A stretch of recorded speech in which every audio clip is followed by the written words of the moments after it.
Salud en comunidad, Quilicura se cuida. Nos vinimos hasta la población Parinacota, precisamente a un negocio de barrio, a hacerle unas preguntas a las personas que trabajan acá.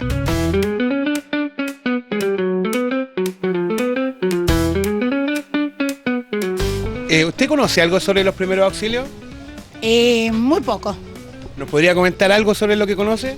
Bueno, apretar a un niño cuando tiene un atoro de la pancita y hacerle empujón es como una forma de desatorarlo. Los primeros auxilios, podría ser cuando uno ayuda a una persona con RCP, le ayuda a respiración, cuando está desmayada podría ser. Tengo conocimiento que siempre es necesario andar con un botiquín en caso de emergencia. Pero, por ejemplo, si alguien se cae en el piso, si yo viene, se cae en mi vista, ahí yo puedo ayudar a levantar, si necesita auxilio, puedo llamar ambulancia para ayudarle. Lo primero que haría es ver primero en qué situación está la persona y llamaría a la ambulancia.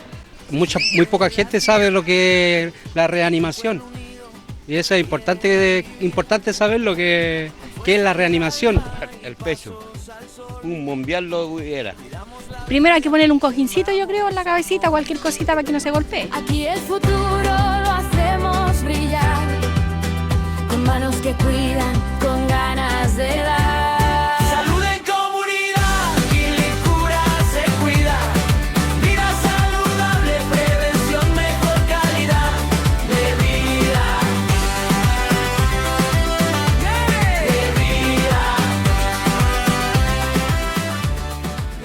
Hola a todos, vecinos y vecinas, ¿cómo están? Mi nombre es Patricio Guzmán y les doy la más cordial bienvenida a nuestro programa Salud en Comunidad, Quilicura se cuida.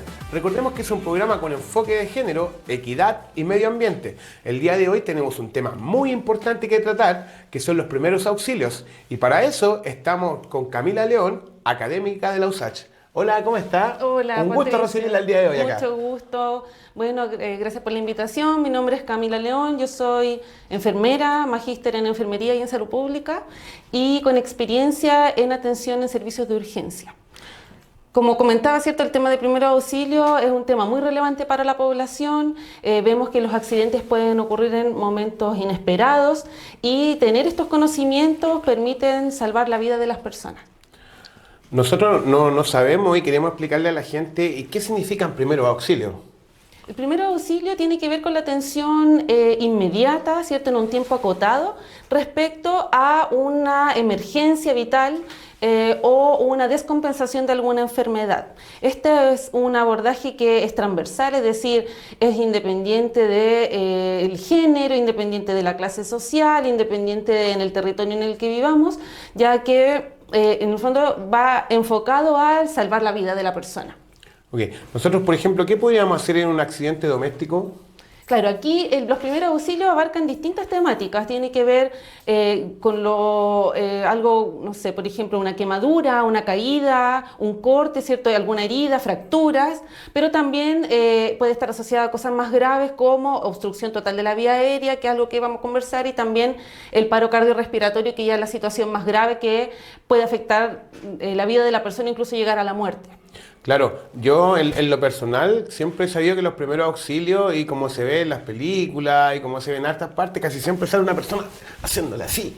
Y casi todos creemos que eso son los primeros auxilios, solamente la respiración boca a boca y hacerle así en el pecho. ¿Usted nos podría ahondar y explicarnos un poco más acerca de eso? Claro, lo que tú comentas es parte de los primeros auxilios, son unas técnicas que se utilizan para la reanimación cardiopulmonar. Ahí podríamos hacer unos ajustes de las técnicas, ¿cierto? Cómo hacer las compresiones torácicas, cómo hacer las ventilaciones. Y en ese sentido podemos ir viendo paso a paso cuáles son las técnicas que vamos a utilizar. Lo primero para el manejo de los primeros auxilios es la prevención, ¿cierto? Esa es como la primera línea. Pero sabemos que estos pueden ocurrir de igual manera dentro de la población.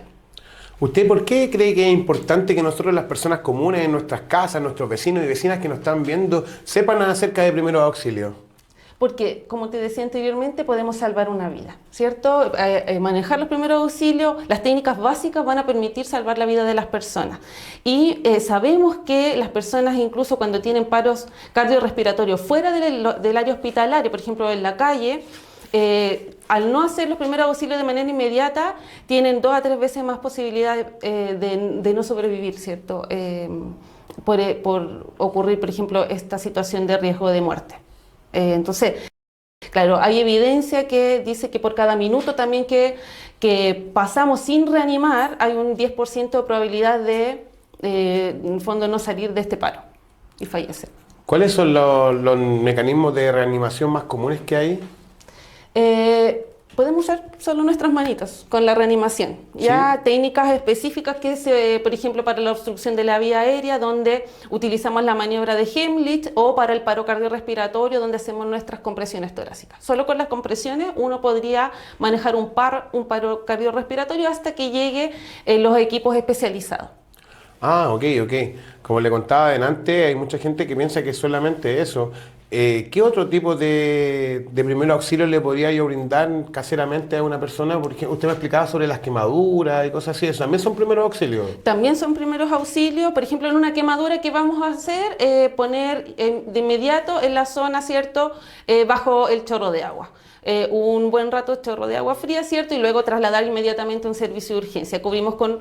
si no tenemos mantas estériles, una manta limpia, una sábana limpia, cubrimos y hacemos el traslado oportuno. Ahora, las quemaduras, tenemos distintas quemaduras. Tenemos quemaduras por fuego, pero también quemaduras por agua caliente, ¿cierto? Si estamos en un incendio, también el manejo es distinto, ¿cierto? Ahí hay otras líneas que se pueden, donde, por ejemplo, el manejo de la vía aérea es mucho más complejo en ese sentido. Tenemos las quemaduras eléctricas igual.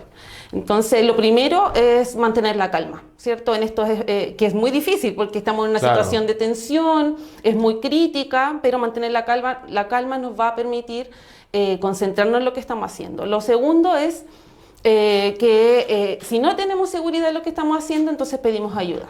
O si hay personas alrededor, pedimos ayuda de igual manera, pero si no estamos seguros de lo que estamos haciendo, entonces no improvisar, porque podemos asumir riesgos que pueden ser mucho más complejos. La sangre casi siempre pone nerviosas a las personas que no saben sobre medicina, sobre cuidados. Si por ejemplo mi hijo se corta y viene con mucha sangre, ¿qué puedo hacer yo para ayudarlo en ese momento? Porque eso también es parte de los primeros auxilios, ¿cierto? También, o sea, cuando tenemos heridas que sangran, lo primero es hacer una compresión, ¿ya? Una compresión de la zona, y claro, ahí va a depender si hay una lesión que pasa a través de las venas. Va a ser distinta que pasa a través de las arterias, ¿cierto? En las venas sangra de manera más lenta, en cambio en las arterias la zona que sangra es como a chorro y puede sangrar mucho más, entonces hay que tener más tiempo de compresión, un poco más de fuerza, ¿cierto? Y siempre lo más importante es el traslado al servicio de urgencia de manera inmediata. Profesora, siempre se habla del torniquete que se le hace a las personas. ¿Eso es viable? ¿Eso es bueno? El torniquete, ¿O es solamente se ve en las películas? eso se puede utilizar, pero en situaciones demasiado críticas, cuando ya no tenemos otra opción y la persona en el fondo se está desangrando, podemos utilizar el torniquete, pero es la última opción, ¿cierto? Entonces lo primero que va a hacer es ejercer presión y trasladar de manera inmediata. Tratar de hacer presión en la herida. En la herida. En la herida. ¿Cómo, En la cómo herida. podríamos hacerlo? ¿Qué nos recomienda usted? No creo que sea con cualquier paño lo que encontremos por ahí, ¿cierto? Claro, o sea, idealmente un apósito limpio, una sabanilla, ¿cierto? Que esté limpia, presionamos. Tú me hablabas del torniquete, por ejemplo, Claro. yo estoy pensando en una situación de amputación de alguna extremidad, como ese tipo de situación extrema. Pero antes de llegar a eso, idealmente no llegar a eso, porque ahí corta toda la circulación. Entonces, es presionar y hacer el traslado oportuno a cualquier servicio de urgencia más cercano, ¿ya? Aunque estemos en sistema público-privado, el servicio de urgencia más cercano donde se maneje esta situación de riesgo y después uno se trasladará al servicio que le corresponde. Claro, recordemos que nosotros en la casa no somos enfermeros, no somos doctores. Lo importante es tratar de mantener a la persona viva, tratar de que no se hiera más de lo que se hizo y, importante, como lo ha escuchado usted, llamar al servicio de urgencia. Exactamente. ¿Qué pasa si el servicio de urgencia se está demorando mucho? ¿A quién más puedo acudir yo? Es que, claro, ahí tenemos distintas líneas. Lo primero, ¿cierto?, va a ser llamar al 131, el SAMU, y esperar. Mientras tanto, nosotros hacemos el manejo en casa con las técnicas de primer auxilio que ya les he comentado y que vamos a seguir conversando. La idea es que cuando llegamos a una situación de riesgo, por ejemplo, que encontremos a una persona que está inconsciente, lo primero que vamos a hacer antes de eso es evaluar si la cena es segura. Sí, si se demora mucho la ambulancia, el SAMU, el 131 en llegar, ¿qué hago en esos casos? Claro, entonces claro, ahí la idea es esperar, hacer las reanimaciones hasta que llegue el SAMU. También hay personas que llaman a bomberos o carabineros que también pueden brindar estos primeros auxilios. Pero la idea es esperar. Ya cuando son situaciones que la persona puede ser trasladada porque es una zona segura, yo me puedo acercar, ¿cierto?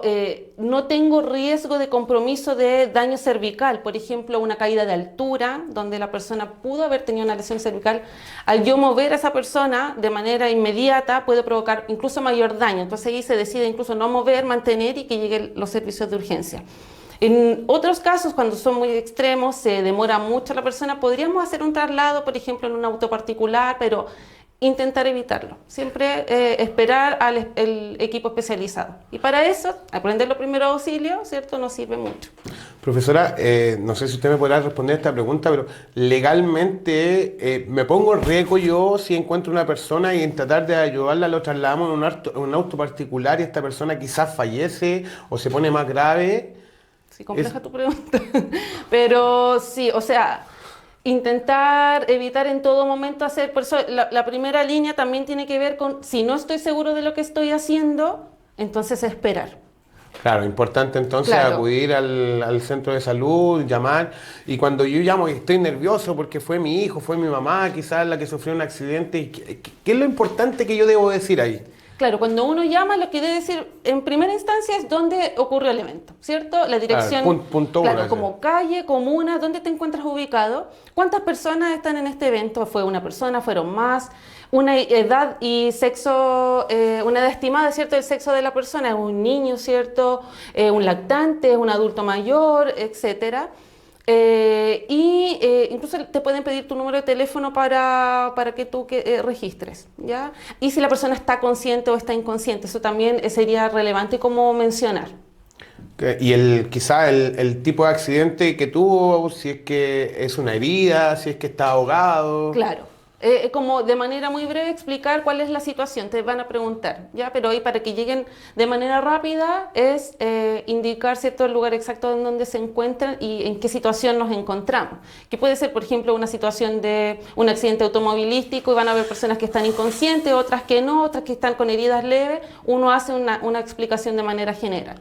Profesora, hay un temita a mí en lo personal que me llama la atención cuando una persona adulta o un niño se atraganta con comida.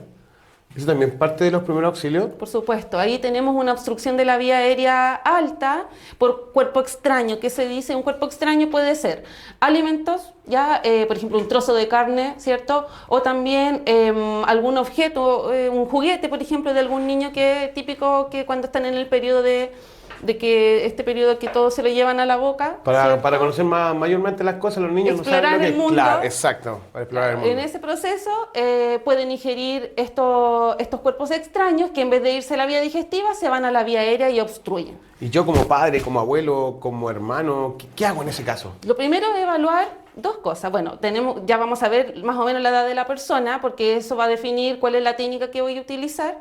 Y a la vez ver si esta obstrucción es parcial o es total. Entonces, cuando es una obstrucción parcial, todavía hay un flujo de aire. Usted puede respirar, claro. Claro, entonces, ¿qué vamos a ver? Hay un signo universal del atragantamiento que se dice que es cuando las personas se llevan la mano al cuello, ¿ya?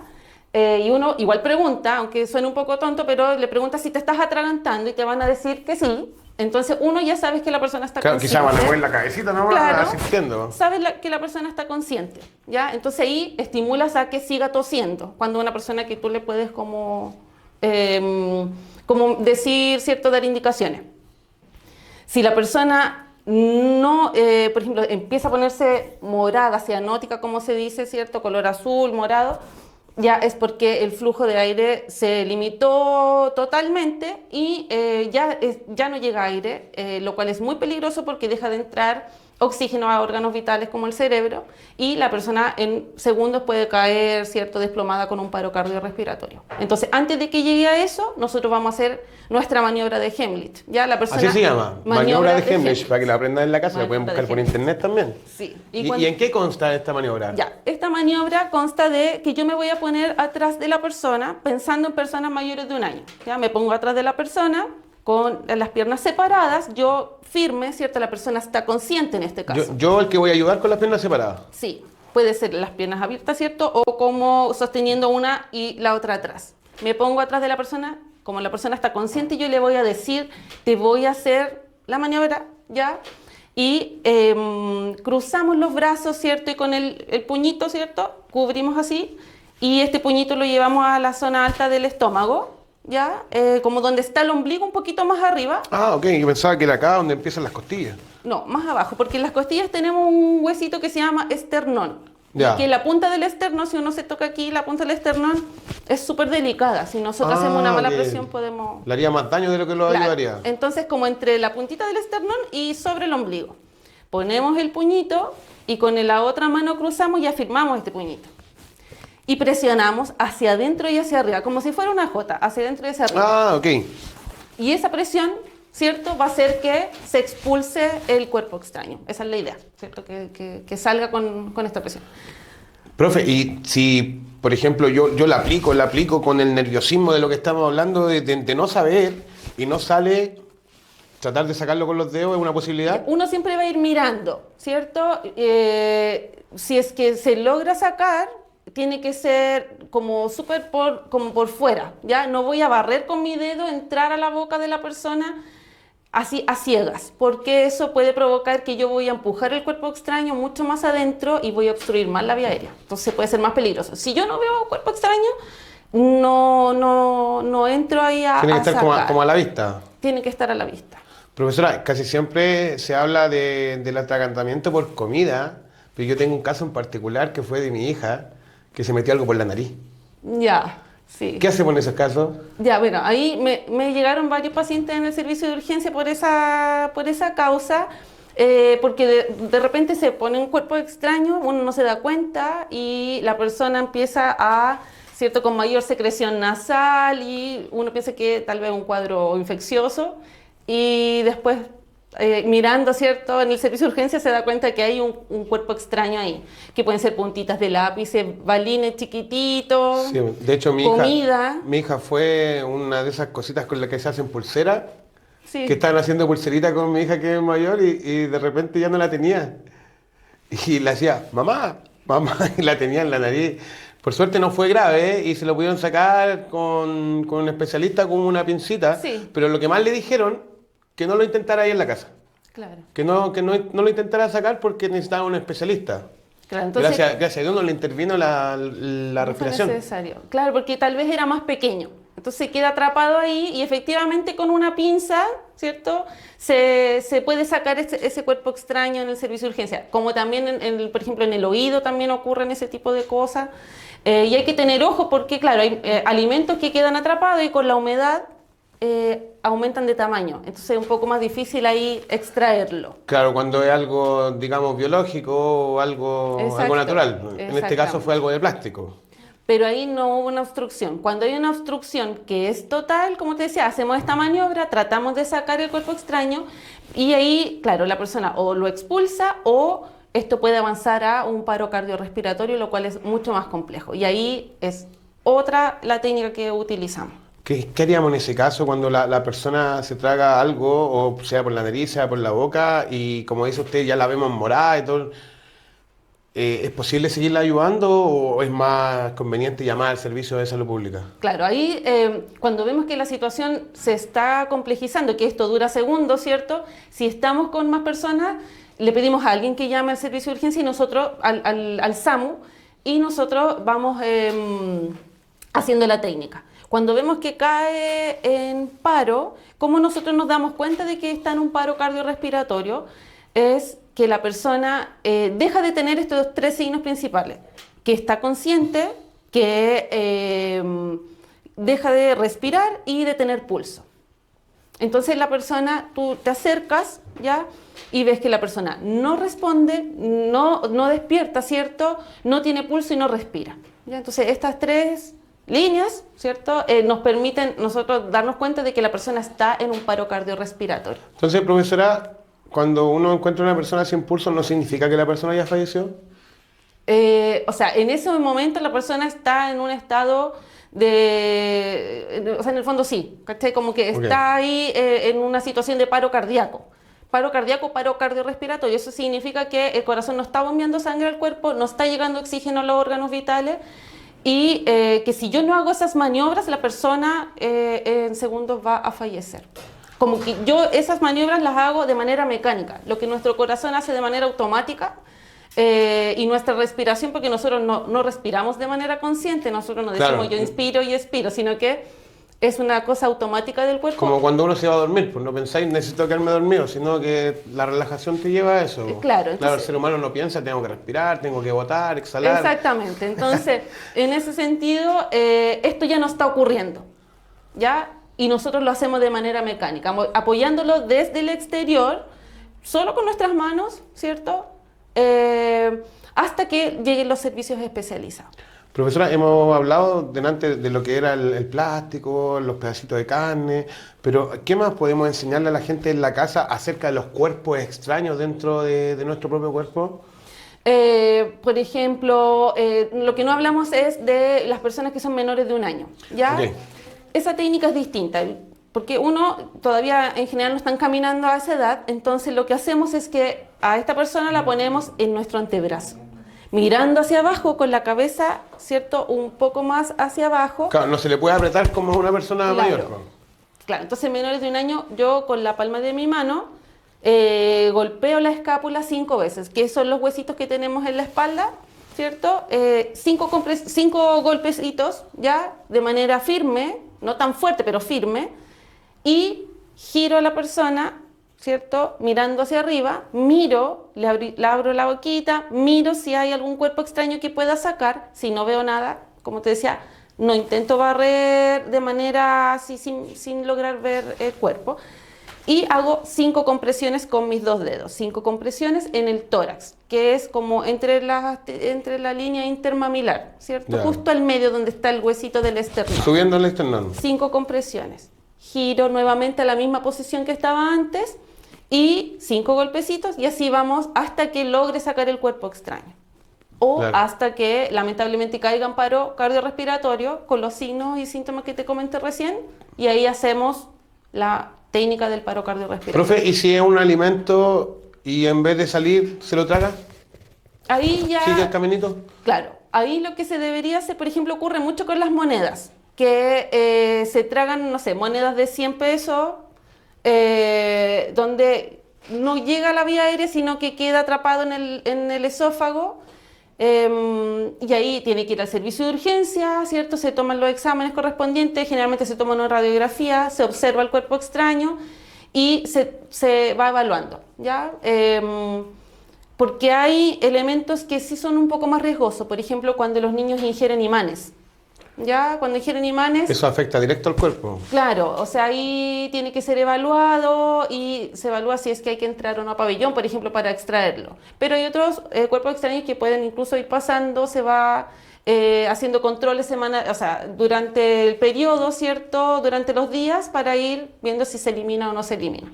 Quizás pueda ser botado de manera natural. Por supuesto, eso puede pasar, ¿ya? Pero hay elementos que son un poco más complejos de trabajar, como te decía yo, las pilas de reloj, por ejemplo. Claro. Profesora, de repente cuando están los niños almorzando, hiciste una pregunta así como súper encimita, y se ahogan con comida, se ponen a toser y la mamá les dice, levante las manitos.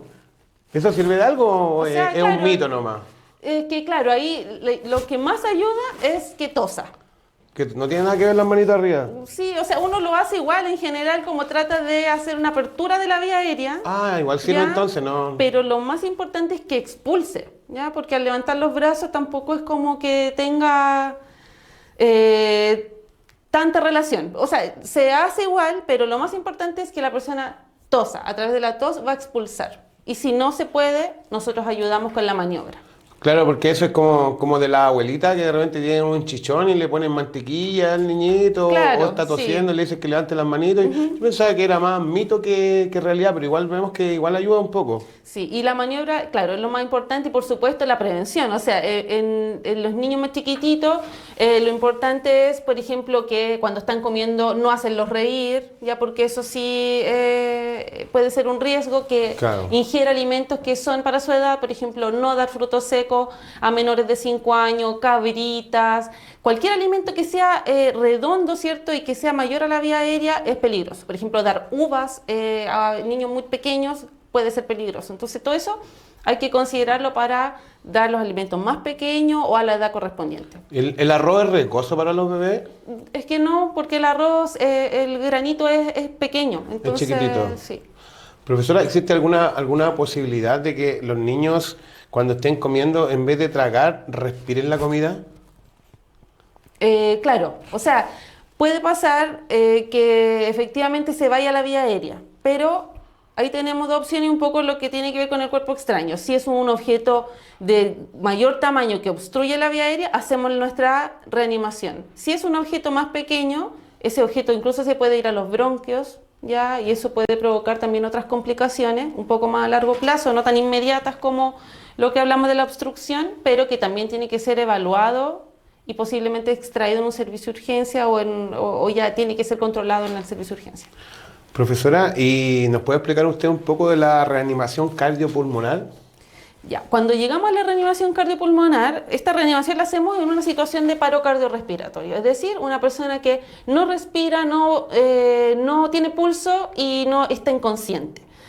Entonces, lo primero que hacemos, como te decía, vemos si la escena es segura. Si la escena es segura, me acerco y le hablo a la persona. De manera, esto es en segundos, de manera rápida. Yo me acerco, miro, la persona responde, no responde, la muevo, ¿cierto?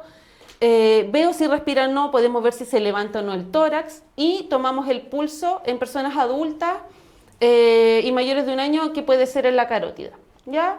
Este pulso no tiene que ser más de 10 segundos. O sea, si dudo, digo, ay, no estoy segura si está bien o no el pulso, pero veo que está inconsciente y que no está respirando, inicio de igual manera la reanimación. Entonces, nunca acá. Lo que pasa es que estas zonas son más, no son centrales, son más periféricas, están más lejanas, entonces es menos probable que sienta pulso tomando en la zona radial, ¿ya? Entonces, siempre uno se va como a los vasos más grandes, y esos vasos más grandes están en esta zona. Lo que nos hablaba usted antes de la presión que están en las venas o en la arteria. La arteria carótida dice usted que es la que se puede sentir más fácil el pulso. Exactamente. No así con bebés menores de 1 año, porque los bebés menores de 1 año tienen un cuello mucho más cortito, entonces sentir un pulso en esa zona es más difícil. Un poco más difícil, claro. ¿Dónde lo hacemos ahí? En la zona de la ingle. Yo he visto de repente a los enfermeros que le hacen con una cosita así, le hacen... Ya, ¿Una persona común podría hacer eso? Podría ¿Cómo se llama ser. ese instrumento? El desfibrilador externo automático. Ah, ok. Eso debiera estar en los distintos espacios que hay público, ¿ya? De hecho, hay una ley que pide que, por ejemplo, en espacios aglomerados como los malls, los estadios, escuelas, centros de salud, etcétera, debiera haber este desfibrilador. Entonces, lo primero que vamos a hacer es, ya nos dimos cuenta que la persona está en paro, lo más importante es la compresión torácica, ¿ya?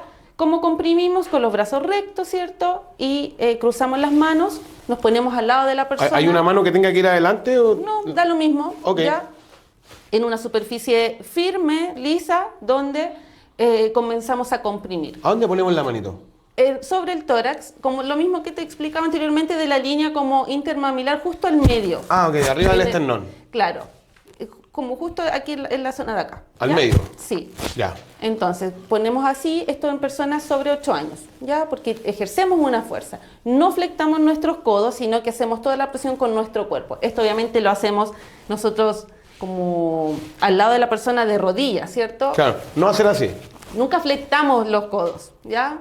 Sino que lo hacemos bajando todo nuestro peso hacia la persona. Con el peso del cuerpo. Podemos hacer la maniobra solo con compresiones. Durante 2 minutos hacemos compresiones. Si hay alguien, otra persona que está con nosotros, esa persona se encarga de avisar a los equipos médicos. Llamar al SAMU, ¿cierto? Buscar un desfibrilador mientras nosotros hacemos la reanimación, ¿ya? Luego de esto, controlamos pulso. Entonces, cada 2 minutos aproximadamente vamos controlando pulso. También se hacen ventilaciones, y eso se hacía antes como compresiones, ventilaciones, que es dar una respiración boca a boca. Boca a boca, claro. Pero cuando estamos en un espacio público, caminando por la calle, con personas que no conocemos, por ejemplo, o no sabemos la técnica, o no tenemos estas mascarillas que se utilizan, podemos no hacer la ventilación y solo manejarlo con compresión. ¿Ya? Entonces, luego de estas compresiones, evaluamos cada 2 minutos si tiene o no tiene pulso, mientras esperamos los equipos de rescate. Cuando llega el desfibrilador, nosotros abrimos el desfibrilador, algunos se encienden automáticamente y trae unos parchecitos que nosotros colocamos en el tórax, que en la misma imagen te dice dónde deben ir. Ah, ok. Viene con las instrucciones y la cosita. Claro, entonces mientras el desfibrilador lee el tórax, lee el ritmo cardíaco, nosotros no dejamos de hacer las compresiones, ¿ya? Lee el ritmo y te va a decir, ¿requiere descarga o no requiere descarga? No todos los paros... Se evalúa primero si es que es necesario ocupar el desfibrilador. Es importante ese punto, ¿eh? Sí, porque esto de lo que vemos nosotros en las películas, como decías tú, no siempre es verdad, porque uno siempre ve como la línea, así como el de la línea. Y después le pone el desfibrilador y vuelve a la vida. Descarga, y eso en la vida real no ocurre. De hecho, cuando es la línea no se hace descarga. Hay otros ritmos que sí lo necesitan, ¿ya? Entonces, si te dice hacer la descarga, tú aprietas el botón, te alejas antes de hacer la descarga para que tampoco te llegue a ti esa descarga y continuamos con las compresiones. Hacemos esto, el desfibrilador te va a ir leyendo y en 2 minutos te va a volver a avisar de que hay que de nuevo volver a leer, ¿cierto?, el ritmo. Entonces, mientras hacemos ese proceso, esperamos a los equipos de rescate. Cuando llega el equipo de rescate, se hace toda la estabilización del paciente, ¿cierto? Y se continúa con el manejo hasta llegar a los servicios de urgencia. Pero ya esos primeros minutos son sagrados. Lo que nosotros hicimos en esos minutos con las compresiones, ¿cierto? Y con el uso del desfibrilador puede salvar la vida de la persona. Es importante, como usted decía, el área segura. Para una persona que sufrió un accidente, tener un área segura también tiene que ver con el espacio que tiene a su alrededor, porque hay siempre un accidente y toda la gente se reúne alrededor. Claro.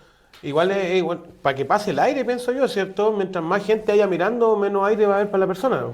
Claro, o sea, y también mucha gente al final, como que mucha gente quiere ayudar, no todos saben, entonces se pone más riesgoso, ¿ya? Entonces ahí lo importante es dar, quienes estamos haciendo el procedimiento, ¿cierto?, dar indicaciones claras, dirigidas, más que decir, alguien llama al SAMU, es, tú por favor llama al SAMU.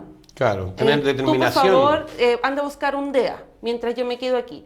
Si hay otra persona que nos puede ayudar, esa persona se encarga de ver la vía aérea, ¿cierto?, y la posición cervical, y yo solo manejo compresiones. Y con eso estamos, ok. Profesora, ¿usted cree que es importante hacer más cursos, enseñarle a la gente sobre primer auxilio, quizás en la escuela, en la municipalidad, en las comunas? Por supuesto, eso es básico. Como yo te decía, podemos salvar una vida con estos minutos. Cada minuto que pasa, la posibilidad de sobrevivir va disminuyendo, y esto es solo sabiendo la técnica, utilizando bien nuestras manos, ¿cierto? Sin ningún dispositivo, excepto el desfibrilador que debiera estar en los espacios públicos, nosotros podemos salvar esa vida. Entonces, es muy necesario que las personas en los colegios, a las distintas edades, los profesionales de las distintas áreas, administrativas, etcétera, sepan cómo manejar los primeros auxilios.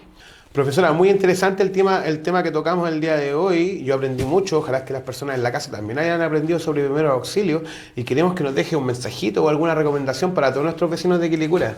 Ya, bueno, muchas gracias por la invitación. Sí, el mensaje es desde los espacios institucionales a educar a las personas de la comunidad, a las propias familias, las propias personas, encargarse también de aprender estas técnicas que son básicas, ¿cierto?, que pueden salvar la vida de un familiar. Sabemos que la mayoría de los paros ocurren en los espacios extrahospitalarios, o sea, fuera del hospital, en la calle, en la casa, en los colegios, etcétera. Entonces, desde ahí saber la relevancia que tiene esto, y ojalá todas las personas sepan primeros auxilios.